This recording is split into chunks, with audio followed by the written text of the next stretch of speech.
Hi guys, welcome back to my channel. Today we'll be drafting and joining this beautiful tear shirt dress. It is absolutely beginner friendly and very easy to make. This dress is going to have a bodice that stops at the half length, which is the waist area, and it's going to have two extra tears underneath it. To determine the length of each tear, you first of all consider the total length you want your dress to be. After that, like I said, the first tear stops at the half length, so I'll be subtracting my half length from my total gown length to get the remaining two tears. Now you can decide to make the two remaining tears same length, or you could make one longer than the other. It all depends on your preference. For me, I went ahead to make them the same length. So whatever I have remaining after subtracting my half length from my total length, I'll just divide into two to get the length of my remaining tears. With that being explained, let's go straight to the drafting.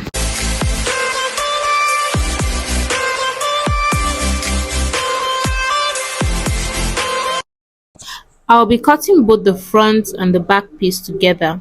And as usual, I'll draw a straight line here which will serve as my shoulder line. This line here is my bust point, and as I showed earlier, the length of the first layer stops at the half length, and this right here is my half length plus 1.5 inch for stitching allowance on the shoulder and for joining to the second layer. So I'm just going ahead to draw a line across my mark points like so. For the neckline, I'll be marking 2.5 inch depth and 2.5 inch width. And for the back, I'll be maintaining my 2.5 inch width and then 2 inch depth like so. I'll then connect together with a curve, giving it a round neck, as you can see me do here. Moving over to my shoulder line, I'll be marking my shoulder measurement divided by 2 and then go down by 1 inch. Usually I'll make a shoulder slant at this point, but because I'm making a shirt dress, I'll extend my shoulder measurement, making it 10 inches. After doing that, I'll then create my slant passing through the 1 inch we dropped on our actual shoulder point all the way to the 10-inch mark like so. Moving over to my bust point, I'll be marking my bust measurement divided by 4 plus 1.5 inch stitching allowance. I'll also divide my waist measurement by 4 on the waistline, adding my 1.5 inch allowance, and then connect that down from the bust to the waist. From here, I'll just create a curve from my shoulder slant to meet my bust point, creating my armhole curve. Now that we are done drafting, I'll be cutting across my back neckline first, because we are cutting both the front and the back piece together, so we don't cut both necks too deep. After doing that, I'll be cutting across my shoulder slant all through to the armhole, and then the side, and also the length of my first piece.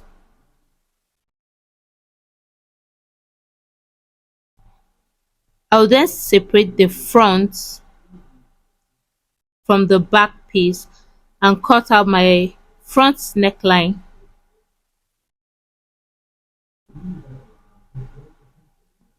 And also open up the front because this dress has buttons in the front. And this is it for the upper piece. I'll just take this over to my machine and join together on the shoulder and sides. I've gone ahead to cut my 2 down layers. This is the second layer. I went ahead to cut a long piece of 88 inches, which is my waist measurement multiplied by 2. For the length, I cut 12 inch plus my 1 inch joining allowance, making it 13 in total. And also for the last layer, I cut a long piece of 132 inches, which is my waist measurement multiplied by 3.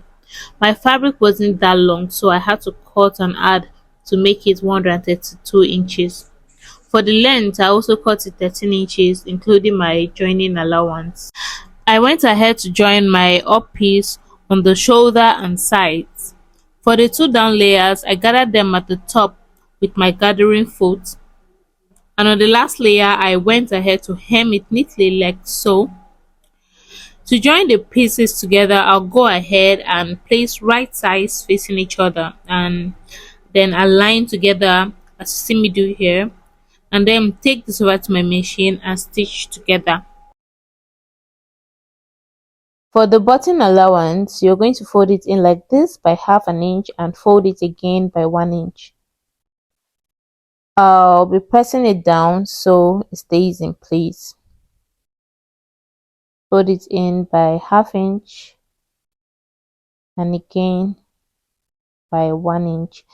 Ensure that the space you have here is 1 inch. So I'm just cross checking to make sure I have my 1 inch there. And I'm going to be cutting it out according to the length of my dress, leaving about 0.3 inches space like this. I'm not cutting it exactly at that 1 inch. So the other side is actually longer than this folded side. Just cut it out straight line like so.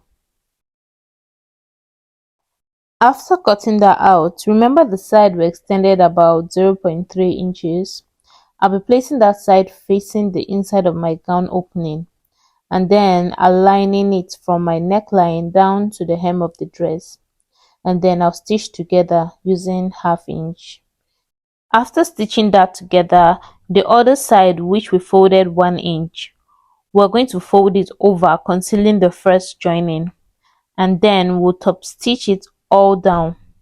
To make it easier, I went ahead and held it down with my hemming gum so it will move around while stitching.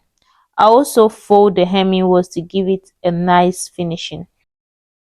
Now that I'm done stitching everything in place, as you can see, it is nicely finished and pressed.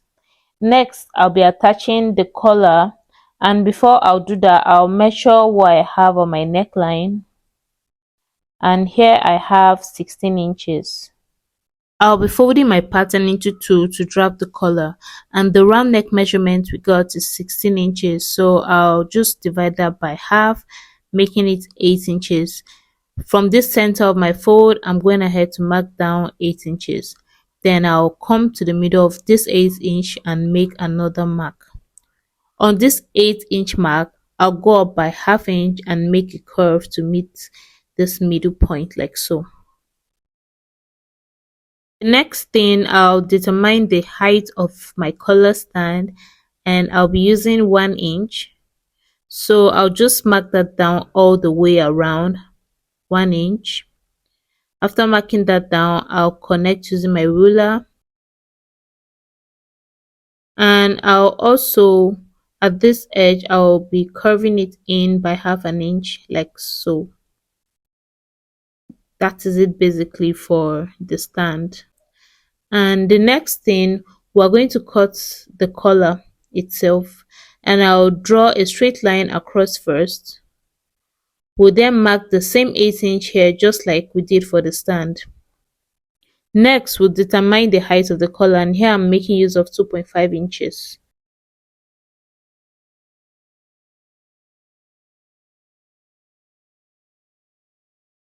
At this point, we'll go in by 1 inch and then make a slant connecting it to the top of the collar, like so.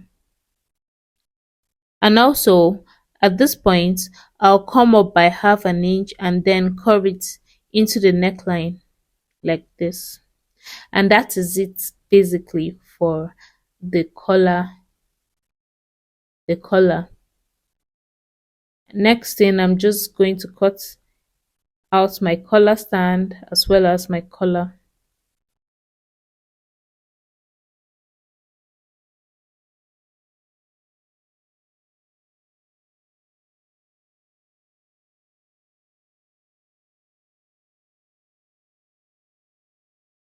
To cut out my collar on my fabric, I'll first of all iron my interfacing on it.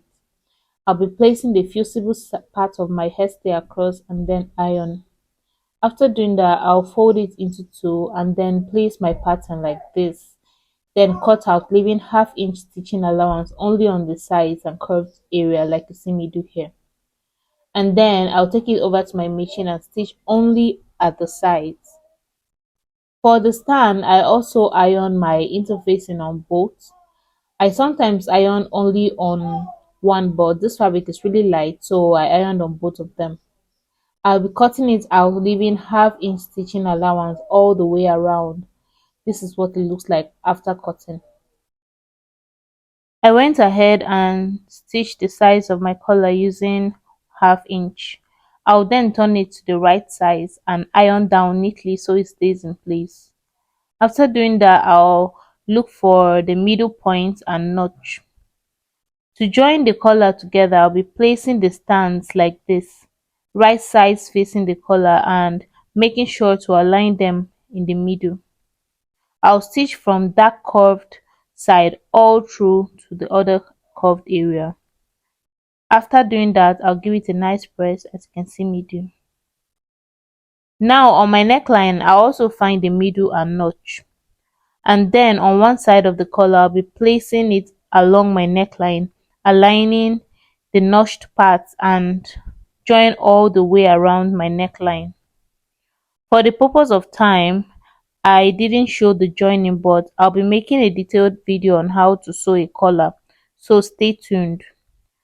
For the sleeve, I went ahead and measured what I had around my armhole like this, and going over to my fabric, I folded into four to cut two sleeves together. I'll be marking down the length of my sleeve including allowances. I'm adding an elastic band to mine, so I added 2 inches for joining to the dress and also for the elastic casing. Next, I'll get the sleeve cap height and curve it in. I'll be marking my armhole length I measured out here, and for the width I used 9 inches. So that is it basically for the sleeves. Thank you so much for watching, guys, and don't forget to like, to share and to subscribe. See you in the next video. Bye.